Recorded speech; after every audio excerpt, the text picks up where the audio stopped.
From the whispers of ancient forest to the thunder of revolution, a nation rose and broke beneath its own power. Kings, warriors, tyrants, and dreamers each left a mark on the land that refused to forget. This is the journey of a civilization that shaped the world, and the fall that reshaped it again. In the vast shadows of Europe and Asia lies a land where history moves not in steps, but in tremors. A land forged in winter, carved by conquest, and shaped by the unrelenting will of those who dared to lead it. Its story does not begin with an empire, but with tribes scattered, divided, and vulnerable. Yet from these remote forests and riverbanks emerged the spark of a kingdom that would grow to dominate half the world. Centuries before palaces rose above the snow and tsars ruled with iron authority, travelers spoke of a northern rising power. A loose gathering of tribes sought unity, protection, and identity. From their longing for order came a dynasty that would stand for generations, establishing the earliest foundations of the Russian state. Their rivers became roads, their settlements became cities, and their leaders turned chaos into structure. But unity was only the beginning. What followed was an age defined by ambition princes who fought for dominance, warriors who defended the homeland against invaders, and rulers who dreamed of a realm unmatched in strength. Across frozen plains and dense forests, the early state endured countless storms, invasions from the east, rivalries within, and struggles for survival that threatened to erase it entirely. Yet each trial refined it, reforged it, and hardened it into a nation built to endure. Then came the rise of absolute power. As the centuries advanced, Russia expanded across continents, swallowing kingdoms, steppes, and entire cultures. Monarchs declared themselves chosen by destiny, shaping laws and lives with a stroke of a pen. Some reigned with vision, dragging the nation toward modernity. Others ruled with fear, tightening their grip until resistance became inevitable. Under brilliance and brutality alike, the empire grew, but so did the pressure beneath its surface. By the dawn of the 20th century, the cracks were impossible to ignore. Oppression fueled anger, poverty fed desperation, and the people, long silenced by tradition and tyranny, found a voice. What began as murmurs became unrest. What began as unrest ignited into revolution. And as the old world crumbled, a new and uncertain world rose from its ashes. This is the story of Russia's ascent from Rurik's first foothold to the revolution that ended a 1,000-year dynasty. A story of leaders and legacies, triumph and tragedy, glory and collapse. A story not just of a nation, but of a force that changed the course of world history. In the earliest centuries, long before empires rose and armies thundered across continents, the land that would one day be called Russia existed as a patchwork of tribes, each with its own customs, rivalries, and fragile alliances.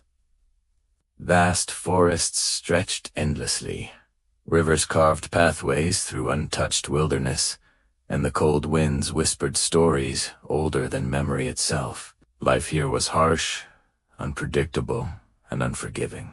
Yet within this untamed frontier lay the seeds of a civilization that would one day rival the greatest powers in history. The Slavic tribes who inhabited these lands lived in small communities scattered along waterways, their homes built from timber, their survival tied to the rhythms of the land. They traded, hunted, and fought.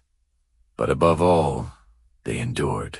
They had no unified ruler, no shared flag, no structure to bind them. What united them was only survival, and even that was fragile. Their world was defined by uncertainty. Rival clans struggled for control over fertile soil and vital trade routes. Nomadic raiders descended from the steppes, testing their strength and resolve. Neighboring peoples sought influence over their settlements. In these ancient days, power belonged not to kings or states, but to the strongest village, the shrewdest chief, or the warrior willing to risk everything for the good of his own. Yet beneath the surface of this scattered existence lay a growing desire for connection, for protection, for something greater than mere tribe or territory. The rivers that cut through the forests carried more than traders and travelers. They carried ideas, possibilities, and visions of a united land that could withstand the storms surrounding it. As trade expanded, so too did the need for order. The tribes found themselves at the crossroads of a rising world, where distant civilizations sought access to their rivers and wealth. Merchants brought stories of organized kingdoms, of rulers who governed vast territories, of laws that shaped societies, and armies that defended them. These stories stirred something deep within the people. They began to see that unity could offer strength, that cooperation could offer prosperity, and that a leader one with wisdom and resolve could lift them from vulnerability to stability. But such unity would not arise quietly. It required courage, transformation, and the willingness to trust someone who could reshape their reality. As the years passed, conflict became a catalyst for change. The tribes discovered that no single settlement could stand alone against the threats pressing upon them. Raiders from the east struck with relentless force, their mounted armies sweeping across the plains with terrifying speed. To the south, powerful states demanded tribute while seeking domination over key trade routes. Even neighboring tribes clashed over resources, each seeking advantage in a landscape defined by scarcity and struggle. This pressure forced the Slavic communities to look inward, to seek one another not as rivals, but as the land, vast as it was, began to feel smaller as dangers multiplied. In these moments of uncertainty, something remarkable happened. A shared identity slowly began to form, not yet a nation, not yet a kingdom, but a sense of belonging to a larger whole. Their rivers became lifelines, connecting distant settlements into a network of communication and cooperation. Their marketplaces grew into centers of exchange, not only of goods, but of culture, language, and tradition. And with each passing season, the idea of unity became less of a hope and more of a necessity. But unity alone could not protect them. What they needed was leadership, someone capable of forging alliances, resolving disputes, organizing defenses, and guiding them into a future greater than the sum of their parts. Across the region, voices began to rise, voices calling for structure, for guidance, for someone who could turn their scattered communities into something enduring. The tribes were ready to evolve, but they needed a spark to ignite that transformation. That spark came in the form of an invitation. Not an invitation written on parchment or delivered by messenger, but a call born from desperation and ambition alike. Leaders of several tribes sought out a figure who could bring stability to their lands, someone who could rule impartially and lay the foundation for a new order. They needed not only a warrior, but a unifier, someone capable of establishing peace among them and strength against their enemies. The decision was unprecedented, bold, and fraught with risk. But it was a risk they were willing to take, for the alternative was continued chaos. When that leader arrived, the land began to change. Settlements once isolated became connected under a shared direction. Rival tribes saw the possibility of cooperation rather than conflict. The need for unity had finally found its embodiment. And with that embodiment came the first steps toward what would one day become a mighty state. Trade routes flourished under greater protection. Disputes were settled with fairness rather than violence. Order replaced disorder, and structure replaced uncertainty. What had once been a cluster of vulnerable communities began to transform into a rising realm, its people stronger, its territories expanding, its influence growing. This newfound unity did not erase all challenges. Foreign threats still loomed. Internal conflicts still simmered. But for the first time, the tribes felt the strength of standing together. Under cohesive leadership, they built fortresses to guard their lands, established laws that governed their interactions, and developed systems that ensured the continuity of their emerging state. Their identity began to crystallize, shaped not only by their ancient traditions, but by their shared future. From the quiet forests to the bustling river markets, a sense of destiny began to take hold. The people recognized that this moment marked the beginning of something far greater than they had ever known. Their alliances transformed into loyalty. Their settlements grew into cities. Their rivers became arteries of trade and communication, flowing not just with goods, but with the promise of a growing civilization. Thanks for watching. Be sure to subscribe for more journeys into the heart of history. The land no longer felt like a series of disconnected fragments, but the early shape of a realm that would one day command the attention of the world. The unification of these tribes marked the first chapter in a story that would span centuries. Their willingness to set aside differences for the sake of a shared vision laid the foundation for an empire that would rise, fall, and rise again through countless generations. The origins of Russia did not begin with wealth, or conquest, or royal decree. They began with the courage of ordinary people who dared to imagine a world where strength came from unity, and survival from cooperation. From these humble beginnings, a nation was born. From the moment unity took root, the land began to evolve with a force that could no longer be contained. The early structures of leadership, once simple and fragile, grew into something more defined. What had begun as a loose alliance of tribes slowly transformed into a realm driven by ambition, resilience, and the relentless pursuit of power. With the new stability came new expectations. The people wanted more than safety. They wanted growth, prosperity, and a future that extended beyond mere survival. And so began the centuries-long forging of an empire, shaped not by gentle hands, but by fire, vision, and unshakable will. The landscape itself seemed to respond to this rising force.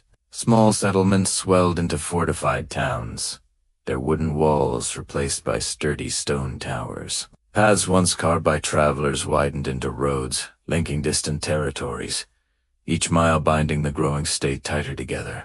Markets buzzed with trade from the north, east, and south, their stalls filled with furs, metals, grains, and goods carried from lands far beyond the horizon. The rivers, those ancient lifelines, became channels of influence, carrying not only wealth, but authority. With each passing generation, the realm expanded its reach, pushing boundaries outward into vast and untamed territories.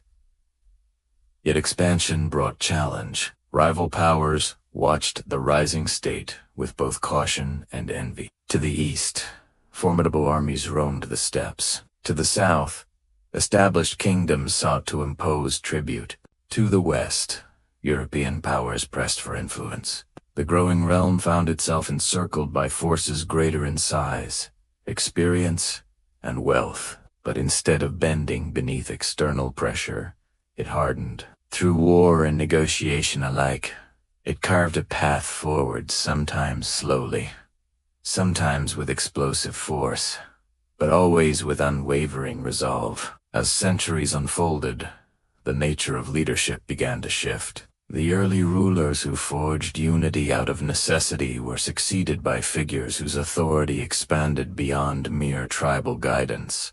Power became centralized, strengthened by rituals, traditions, and symbols that elevated rulers above ordinary life. Palaces rose above the riverbanks, their halls filled with advisors, warriors, merchants, and each ruler sought to leave a mark, some through building, some through conquest, others through reform that reshaped the very structure of society. One era brought devastating invasions that tested the realm's survival. Foreign armies swept across the land with unmatched speed, burning cities, capturing strongholds, and crushing resistance wherever it appeared. Entire regions fell into ruin, their peoples scattered or enslaved. For a moment, it seemed as though the unity forged so painstakingly would shatter. But in the ashes of destruction, determination stirred once more. The realm refused to disappear. Its people retreated into forests and distant towns, regrouped, rebuilt, and reclaimed what had been lost. Their perseverance became legend, a symbol of the resilience that would define them for centuries to come. When the storm finally passed, the realm emerged, transformed. The memory of devastation taught its leaders a crucial lesson.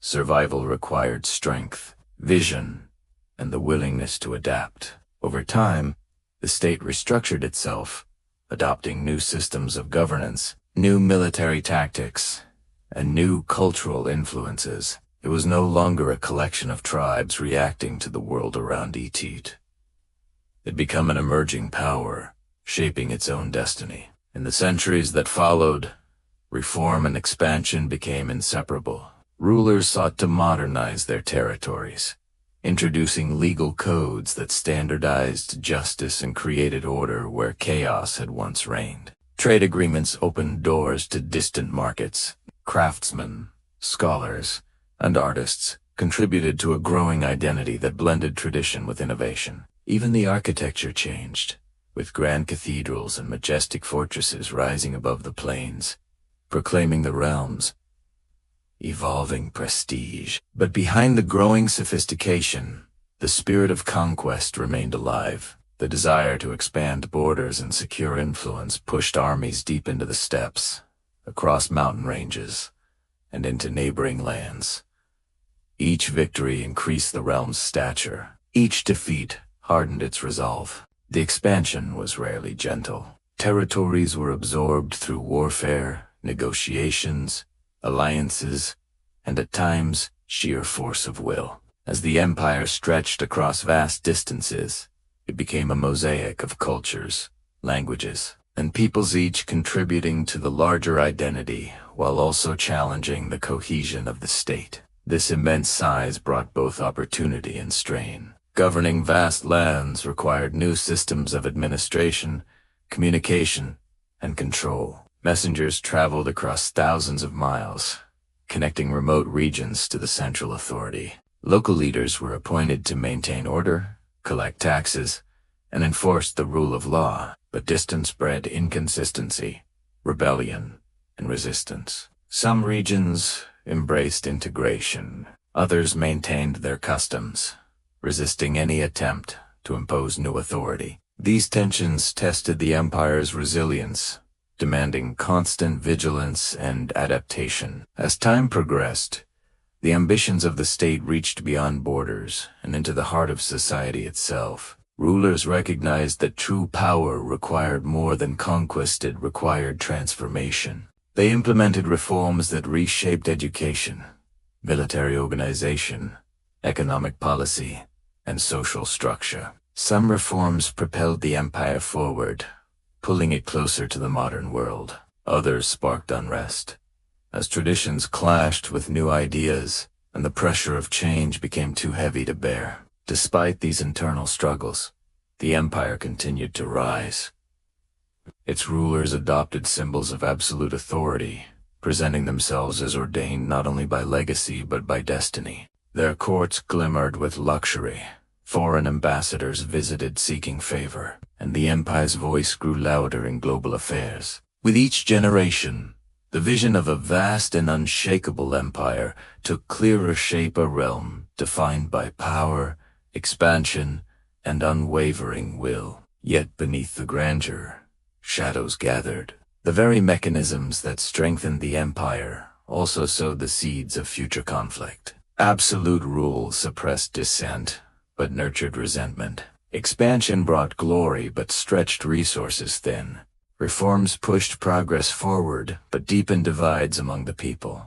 The empire stood tall, but its foundations rumbled with tension that would one day erupt into a force capable of reshaping everything. Still, in this era of fire and transformation, the empire's identity solidified. It had risen from scattered tribes into a formidable power. It had endured invasions, internal strife, and endless battles. And through it all, it had crafted a legacy that would echo through the centuries, a legacy of resilience, ambition, and the relentless pursuit of greatness. From the first spark of unity to the forging of strength, the Empire's journey had only just begun. What followed was a transformation unlike anything the land had witnessed, as if centuries of pressure had finally cracked the surface and allowed every buried force to surge upward at once. Cities that had once bowed in quiet obedience now echoed with roars of defiance. Streets where only whispers had dared to move now brimmed with banners, fists, and the fierce conviction that the past had run out of time. The weight of old rule, once accepted as immovable, suddenly seemed fragile, brittle, even absurd. Something had shifted not just in politics, but in the consciousness of millions who no longer believed their suffering was destiny. Across frozen squares and dimly lit factories, voices united like a rising tide against an order that had long claimed unshakable authority. Hunger had gnawed through patience.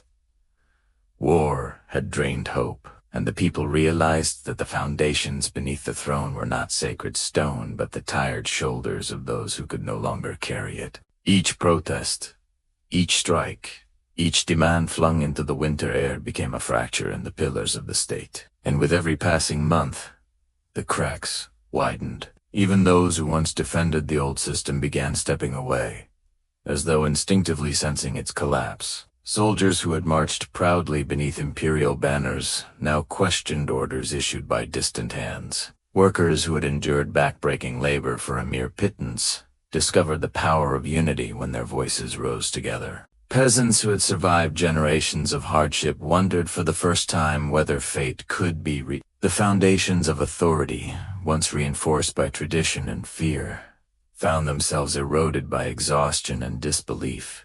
As fractures multiplied, the machinery of governance began to falter. What had once seemed like an unbreakable hierarchy, emperor, ministers, nobles, officers started to wobble like a structure built on sand. Decisions slowed down, directives contradicted one another, and the confidence that once radiated from the halls of power dimmed into uncertainty. The storm had begun, and no decree, no proclamation could hold it back. But revolutions are rarely straightforward tides. They crash, recede, and surge again with unpredictable force. Amid this unraveling, new voices emerged, voices claiming to speak for the mass. The workers, the soldiers, the disillusioned. Some sought gradual reform, hoping to salvage stability by negotiating with a collapsing past. Others demanded a complete renewal, convinced that only by sweeping away every remnant of the old world could a new one take shape. And in these competing visions, the conflict sharpened. Streets that had once been unified in protests now echoed with arguments, pamphlets, and rival ideas of what freedom truly meant. The heart of the land pulsed with emotion, rage at centuries of oppression, sorrow for the immense sacrifices already endured, and a burning desire to seize a future carved by their own hands. The tempo of events quickened. What seemed radical one month became common belief the next. What seemed unthinkable became inevitable. What once felt like distant political theory transformed into the rallying cry of thousands marching shoulder to shoulder through snow and smoke. Smoke filled the air not just from factories, but from the clashes that erupted when the old guard attempted to reassert its dominance. Yet each attempt at control only exposed how little control remained. Barricades Rus rifles appeared. Shouts turned to gunfire. The Empire trembled. Walls that had stood untouched for generations shivered under the sheer force of collective will. And those who had assumed loyalty would endure discovered instead that loyalty, on Sabetriad, simply evaporates. This turbulence grew until even the grandeur of palaces, symbols of centuries of rule, offered no protection. Inside their ornate halls, leaders faced the truth they had long refused to acknowledge.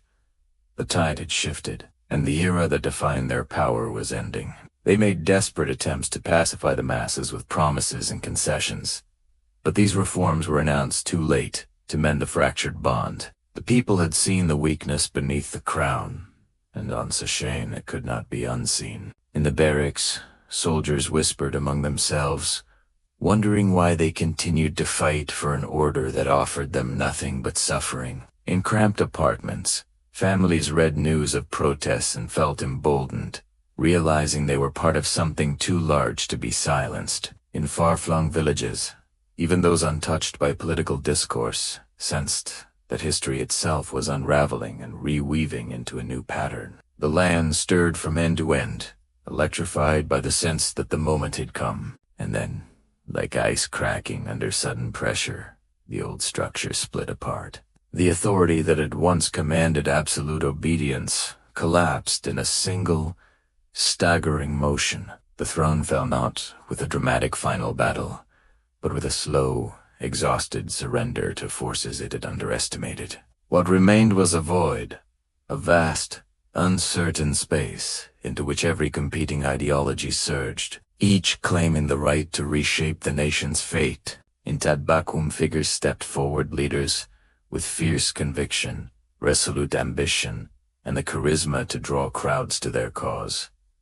Some offered visions of equality and shared power. Others promised strength through unity and discipline. Still others sought to seize control for their own purposes, disguised beneath the language of reform. The struggle for the nation's soul intensified. What began as a cry for justice soon became a battle for the direction of the future. Neighborhoods turned into strongholds for rival factions. Assemblies erupted into shouting matches. Alliances formed and shattered with astonishing speed. The nation, newly awakened, found itself in a storm without a captain, tossed between those who promised liberation and those who sought domination. Every hour, the balance of power shifted. Amid this chaos, a new force emerged from the heart of the revolution. It was not born of noble blood or ancient lineage, but forged from determination, discipline, and an unyielding belief that a new world could rise from the ruins of the old. It came not with the symbols of royalty, but with banners representing workers, soldiers, and ordinary people who had grown tired of watching their sacrifices benefit only the privileged few. This movement spread across cities like wildfire, filling halls, factories, and trenches with its message that the future belonged not to crowned rulers or wealthy elites, but to the masses who had endured generation after generation of hardship. Its leaders were not polished aristocrats, but hardened organizers who understood hunger, suffering, and frustration because they had lived them. And their promise resonated: a new order, built from the ground up, where power came from the people rather than the palace. Yet revolution is seldom gentle. As this new movement rose, it clashed violently with those who sought to preserve remnants of the past. Streets became battlegrounds. Fires raged. Families were divided by ideology. The nation shook under the strain of transformation, as if being reborn through fire. Every institution, every tradition, every assumption was questioned. Nothing was safe from scrutiny. Nothing was immune to change. And through the flames and fervor, a new authority crystallized, one that claimed to represent the future, even as it demanded absolute loyalty to its vision. Those who resisted faced fierce consequences. Those who supported it marched with a fervent belief that the suffering they endured would one day give way to a brighter dawn. The nation had entered a new chapter, one not built on ancient dynasties, but on the power of revolution. In this new world, landscapes changed, farmlands were reorganized, industries nationalized, societies restructured. The rhythm of daily life transformed as new rules, new institutions, and new leaders sought to shape the next era. Yet beneath every decree and every reform, the memory of how it all began lingered, with a people who refused to let history repeat itself, who rose from centuries of oppression to demand ownership of their future. And so, after centuries of shifting borders, clashing visions, and storms that reshaped the destiny of millions, the land emerged, not unscarred, but undeniably transformed. What began as a distant spark carried by wandering tribes grew into dynasties, empires, revolts, and revolutions that shook the very core of its identity.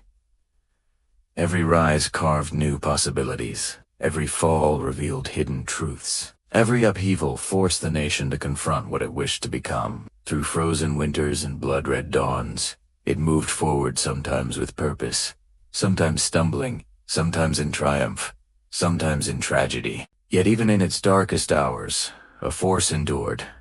The conviction that destiny was not fixed, that power could shift, that the future could be seized and reshaped by those bold enough to challenge the world as it was. The echoes of ancient warriors, medieval princes, uncompromising rulers, desperate peasants, fearless reformers, and fiery revolutionaries still linger in its soil. Their choices, their victories, and their failures all converge into a single truth: that history is not a straight path, but a storm of human ambition and resilience. And within that storm, this nation forged its identity, torn between tradition and transformation, bound by hardship, yet driven by an unbreakable will. As the dust settles and the final embers of revolution fade into memory, one lesson endures above all: that the story of this land is never truly finished. It is written and rewritten by each generation, shaped by those who refuse silence, and carried forward by those who dare to imagine something greater. And long after the crowns have fallen, long after the banners have changed, its spirit continues restless, defiant, and forever searching for the next chapter. Thanks for watching. If you found this story compelling, be sure to subscribe and hit the bell icon so you won't miss our next journey into history. See you next time.